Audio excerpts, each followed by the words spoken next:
Damai sejahtera Allah yang melampaui segala akal, itulah kiranya yang memelihara hati dan pikiranmu dalam Kristus Yesus Tuhan kita. Amin.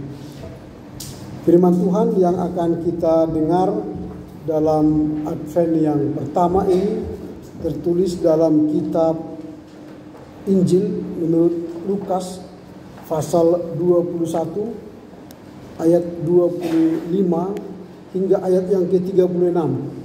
Saya akan baca untuk kita dari Alkitab terjemahan baru 2. Kedatangan Anak Manusia. Akan ada tanda-tanda pada matahari, bulan, dan bintang-bintang, dan di bumi bangsa-bangsa akan takut dan bingung menghadapi deru dan gelora laut. Orang akan mati ketakutan dalam menghadapi segala yang akan menimpa bumi ini, sebab kuasa-kuasa langit akan guncang. Pada waktu itu orang akan melihat Anak Manusia datang dalam awan dengan kuasa dan kemuliaan yang besar.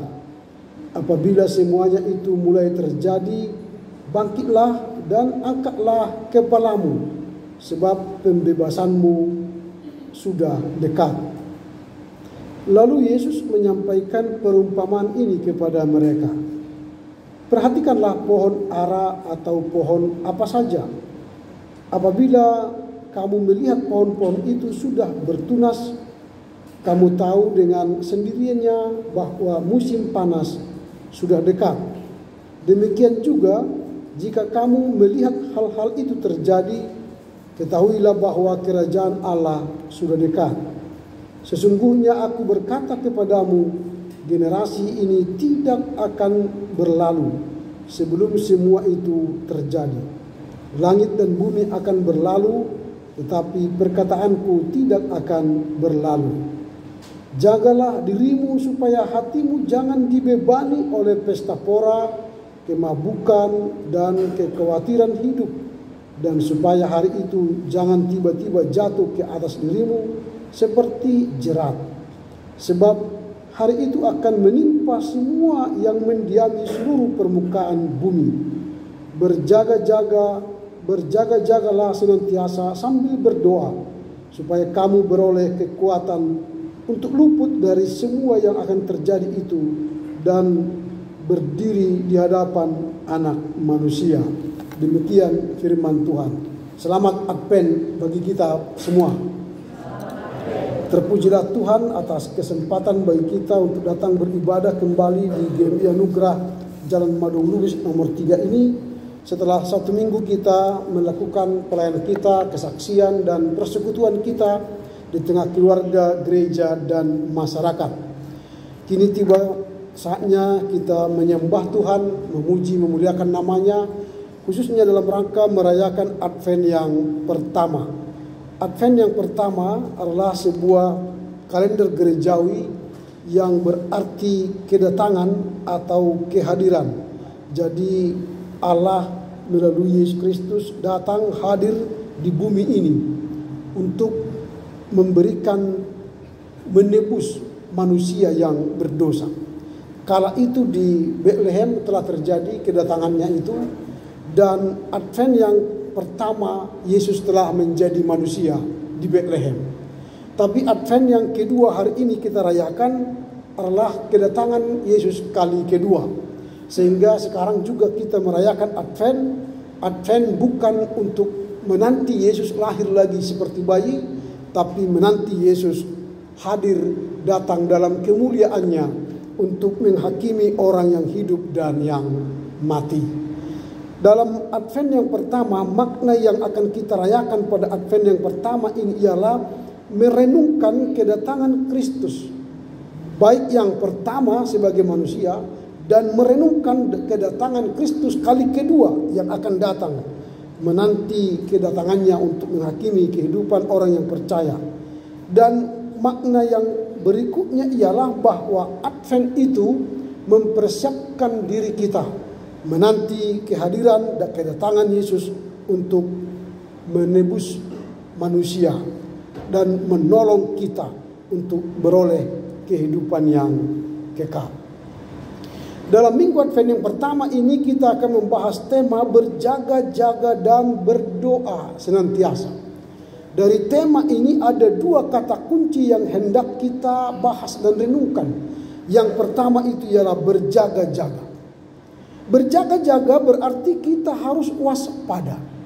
Kita harus menghadapi berbagai situasi yang sulit, situasi yang tidak baik dalam kehidupan sehari-hari. Sehingga ketika disebut berjaga-jagalah, berarti kita mempersiapkan diri, memberikan diri awas dan mawas terhadap bencana dan terhadap gangguan, baik keamanan, bahkan situasi yang tidak kita tahu.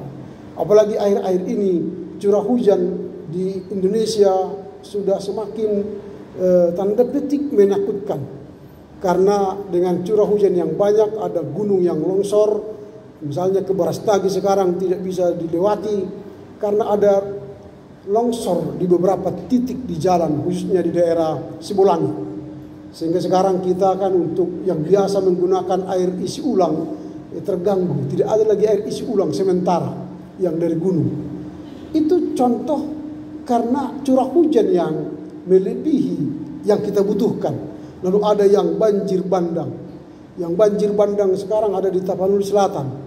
Banyak sekali rumah yang hanyut karena banjir bandang. Atau mungkin di Medan ada yang banjir bandang. Beberapa rumah yang tergenang banjir atau dihanyutkan oleh air yang berlebih itu. Kampung Lalang kemarin banjir. Ada beberapa keluarga yang kena banjir. Kemarin memang Gurning menyatakan ada keluarga yang juga kena banjir bandang itu. Nah, ini situasi yang tidak baik, yang tidak kita sukai. Nah, ini contoh harus waspada karena kita tidak tahu kapan banjir itu datang. Yang di Sidimpuan itu datang jam 1 pagi. Sehingga tidak sempat orang menyelamatkan isi rumahnya. Yang bisa dia selamatkan ialah lari ke tempat yang lebih tinggi supaya tidak ikut hanyut dalam arus yang besar itu. Nah, ini situasi berjaga-jaga. Kita tidak tahu, sama seperti kedatangan kerajaan Allah, katanya kedatangan Yesus nanti yang akan kita harapkan itu ialah seperti pencuri malam. Tidak ada orang yang tahu kapan pencuri datang. Kalau tahu kita berarti kita bisa mawas ya. Kita pasang diri kita untuk melihat kalau ada yang mencuri di sekitar rumah kita.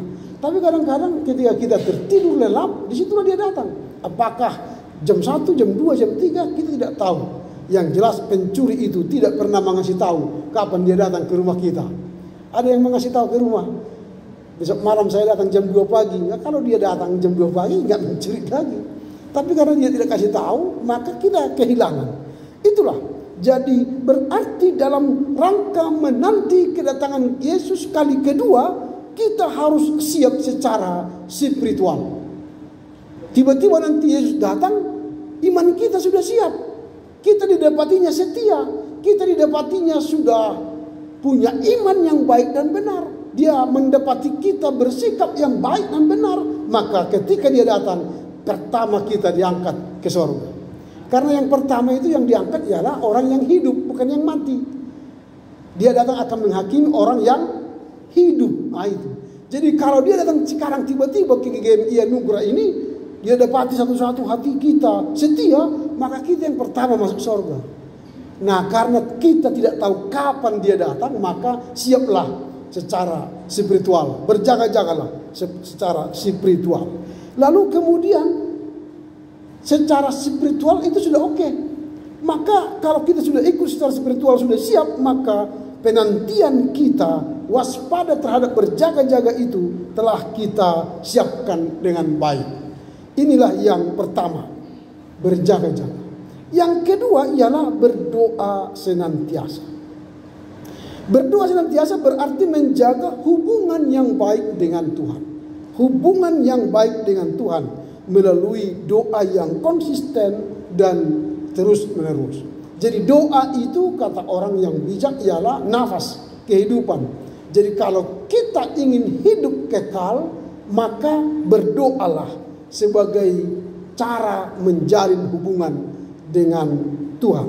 Kalau hubungan kita dengan Tuhan intim, maka kita pun akan dapat berkat yang luar biasa. Karena dia datang, dia lihat hati kita setiap hari berdoa, hubungan kita dengan dia intim, maka dia akan mengatakan, marilah ke surga yang telah saya sediakan. Tapi kalau misalnya kita tidak intim melalui doa-doa kita, dia datang, kita melamar atau mengatakan, Tuhan aku ingin masuk surga, dia berkata, aku tidak mengenal engkau. Karena apa? Karena keintiman kita tidak terjadi melalui doa-doa yang kita panjat setiap hari. Nah ini berarti doa itu adalah membuat hubungan kita intim dengan Tuhan. Kalau sudah intim, maka jangan ragukan, kita juga nanti karena Tuhan datang, ya kita akan terangkat ke surga.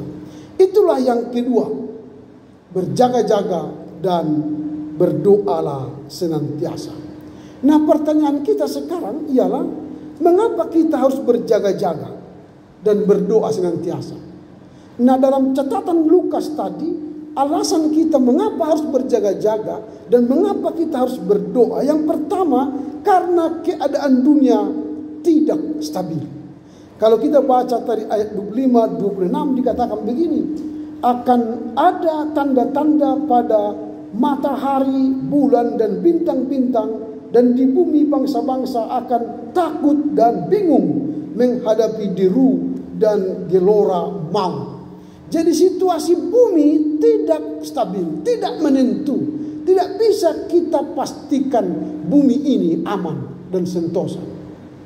Ini yang membuat kita berjaga-jaga. Mungkin Indonesia aman, tapi lihatlah misalnya Israel melawan Hamas. Lihatlah misalnya Ukraina melawan Rusia. Di situ ada perang. Di Afrika misalnya ada perang, banyak perang saudara. Nah di kita mungkin perang, tapi tidak angkat senjata, tapi perang dingin ya, perang hati, perang sikap ya. Di tengah keluarga juga perang dingin bisa terjadi kan. Satu hari tidak berbicara dengan istri kan gitu. Jadi karena perang dingin, itu hati-hati. Itu situasi yang tidak stabil, situasi yang tidak baik. Apalagi pasca pilkada sekarang kan. Jangan-jangan ada yang tidak ngomongan satu kampung atau satu kelurahan gara-gara tidak pilih si X pilihannya, atau salah memilih, atau pilihan kita berbeda sehingga ada perang dingin. Nah ini situasi yang tidak baik.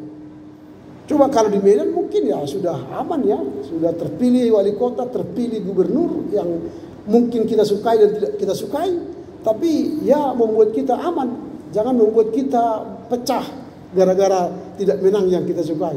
Tapi kalau kita di Jakarta sekarang kan, yang luar biasanya 12 partai mendukung satu orang, dikalahkan satu partai yang mendukung satu orang.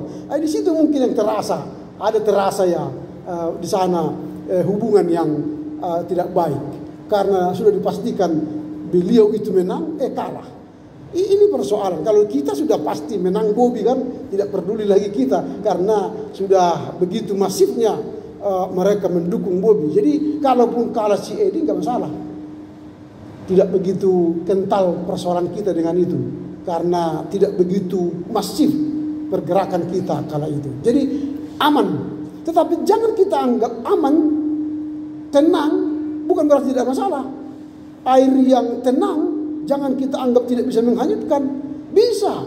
Air yang tenang itu ternyata di bawah itu arusnya besar, bisa menghanyutkan. Tapi arus yang besar atau dilihat dari atas misalnya begitu kencang, bisa saja tidak bisa menghanyutkan, karena dia bisa menggeser orang yang hanyut itu ke pinggir sehingga dia tidak hanyut. Nah ini persoalan hidup. Itu yang pertama. Mengapa kita berjaga-jaga? Menurut Lukas, karena keadaan dunia tidak stabil. Dunia kita, misalnya dunia ekonomi kita, dunia keluarga kita, dunia bisnis kita, dunia gereja kita, bisa saja tidak stabil. Karena itu waspadalah dan berjaga-jagalah. Itu yang pertama. Yang kedua, karena kedatangan Kristus kali kedua. Karena Kristus sudah mengumumkan dirinya akan datang kali kedua untuk menghakimi orang yang hidup dan yang mati, maka berjaga-jagalah. Ayat yang ke-27 dikatakan begini, bahwa pada waktu itu orang akan melihat Anak Manusia datang dalam awan dengan kuasa dan kemuliaan yang besar. Jadi anak manusia yaitu Yesus Kristus datang dalam awan, dalam kemuliaan yang besar. Nah karena itu kita harus waspada, berjaga-jaga dan berdoa senantiasa. Karena kita tidak tahu kapan Yesus datang dalam awan dan kemuliaannya itulah, maka kita perlu berjaga-jaga. Nah itu yang kedua. Yang ketiga alasannya ialah agar hati kita tidak dibebani oleh dunia ini.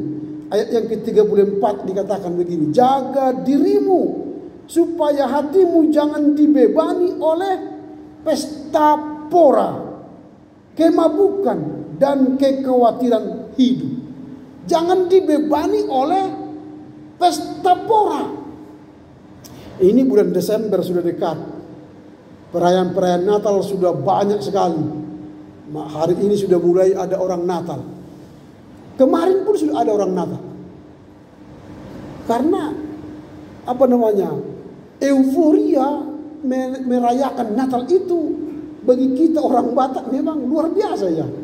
Apalagi STM, marga-marga, lalu kumpulan satu opung, kumpulan satu kampung, apalagi gereja kategorial, banyak sekali Natal yang kita ikuti. Maka jangan-jangan nanti Natal menjadi sebuah beban tanda petik. Natal menjadi sebuah beban tanda petik. Karena coba kita ingat, bayangkan kalau ada 5 atau 6 kumpulan yang kita ikuti kali 100.000 biayanya, sudah 600.000. Lain lagi nanti gereja, lain lagi nanti yang lain-lain. Datang lagi nanti bawa proposal kan? Datang lagi bawa kalender. Datang lagi bawa macam-macam itu. Jadi satu keluarga minimal dia habis 1.500.000 atau ke 2 juta hanya untuk panitia-panitia. Jangan-jangan Natal ini menjadi beban, bukan lagi sukacita. Ini kan menjadi persoalan. Lalu ketika perayaan Natal marga-marga kita ikuti, kita pikir sudah cukup memberikan bantuan Natal tadi. Tapi setelah Natal berjalan, ada lagi menortor lagi, mengelobi-lobi lagi. Wah, pengeluaran membludak di bulan Desember, tapi pemasukan tidak membludak. Ini persoalan. Jadi momok, jadi beban. Hati-hati. Ini yang agar kita berjaga-jaga dan berdoa supaya jangan ada beban. Itu yang ayat yang ke-34 tadi. Yesus mengingatkan para murid untuk tidak membiarkan hati mereka dibebani kemabukan, dibebani kecemaran hidup, dibebani kekhawatiran. Maunya kita merayakan Natal dengan sukacita, damai sejahtera. Jangan gara-gara makanan berkelahi, dia tidak dapat makan, atau dia dapat 3, temannya 2 bungkus, berkelahi gara-gara itu. Jangan ada beban, tetapi merayakan Natal dengan sukacita. Itu yang ketiga. Jadi hati-hati. Mengapa kita menurut Injil Lukas tadi berjaga-jaga dan berdoa? Karena ternyata hidup ini banyak dibebani. Dibebani ketakutan, kekhawatiran, pesta pora, kemabukan, dan sebagainya. Jangan terbebani.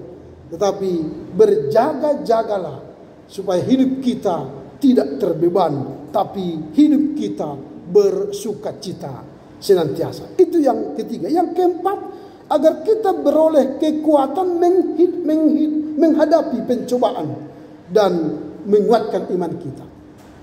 Kita baca ayat 36 dikatakan begini, berjaga-jaga senantiasa sambil berdoa supaya kamu beroleh kekuatan untuk luput dari semua yang akan terjadi itu.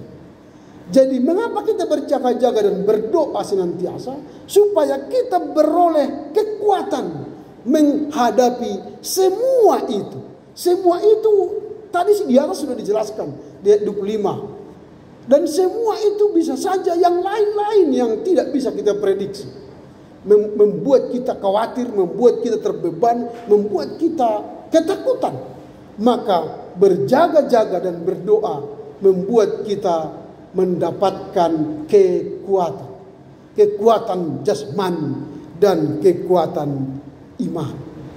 Itu yang kita lihat dari teks ini.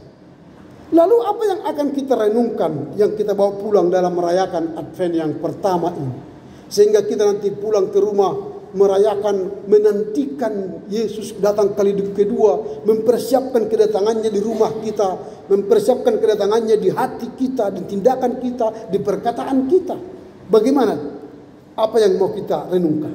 Yang pertama, kesiapan dalam menghadapi ketidakpastian dunia. Jadi kita harus merasa waspada karena dunia yang kita diami sekarang bukanlah dunia yang kekal. Dunia yang mudah mengalami persoalan. Dunia yang begitu rapuh. Dunia yang fana. Dunia yang menawarkan tanda petik ketakutan, beban, kekhawatiran, dan lain-lain.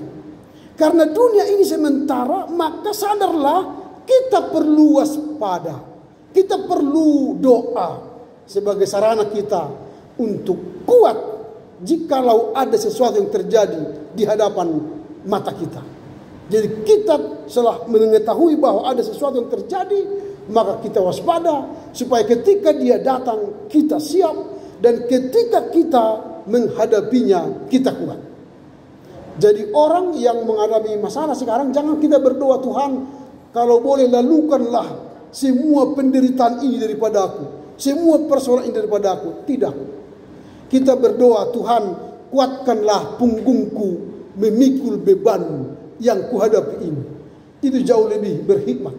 Jadi seberat apapun beban yang ada pada kita, punggung kita ini kuat mengangkatnya dan membawanya, sehingga kita sampai akhirnya di tujuan beroleh mahkota kehidupan. Itu yang pertama. Yang kedua, berjaga-jaga dalam keseharian hidup. Di tengah keluarga, kadang-kadang ada berita yang tiba-tiba kita dengar.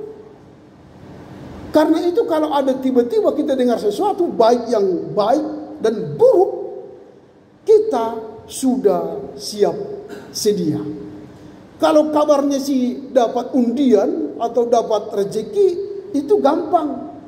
Tapi kalau kabarnya buruk, itu yang kadang-kadang tidak siap.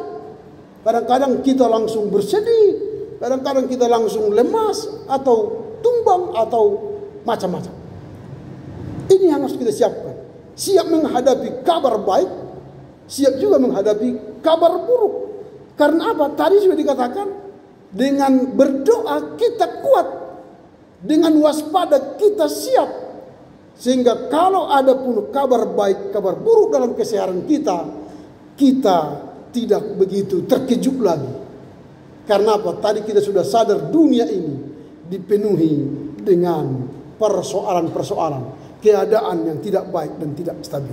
Itu yang kedua, berjaga-jaga dalam keseharian hidup kita. Makanya pulang kita ke rumah atau mau pergi dari rumah, kita bereskan semua, pastikan semuanya aman. Lalu yang ketiga, pentingnya doa dalam hidup sehari-hari.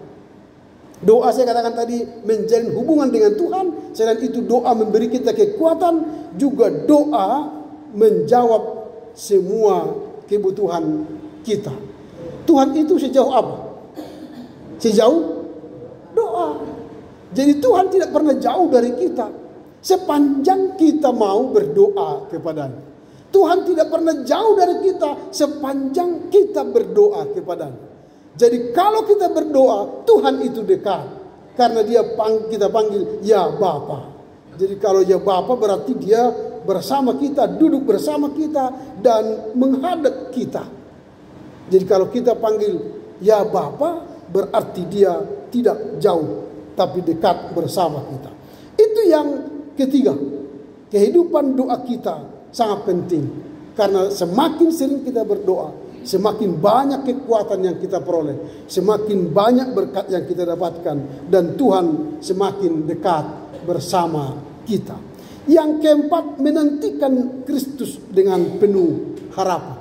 Menantikan Kristus dengan penuh harapan. Kita tidak tahu kapan dia datang. Seperti pencuri malam, maka harapan kita kita harus terus melakukan dengan penantian yang penuh harapan. Artinya siap kapan saja. Tuhan, jikalaupun Engkau datang, entah kapan, saya siap sedia.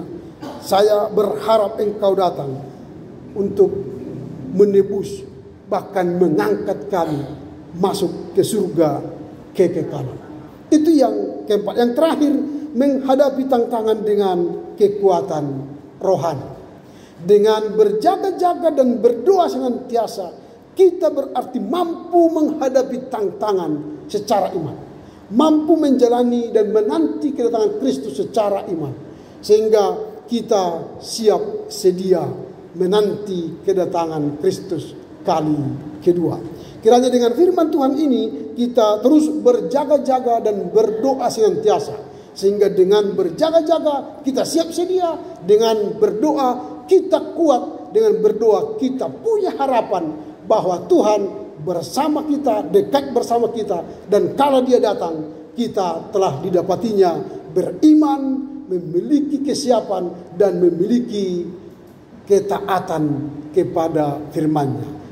Amin. Kita berdoa.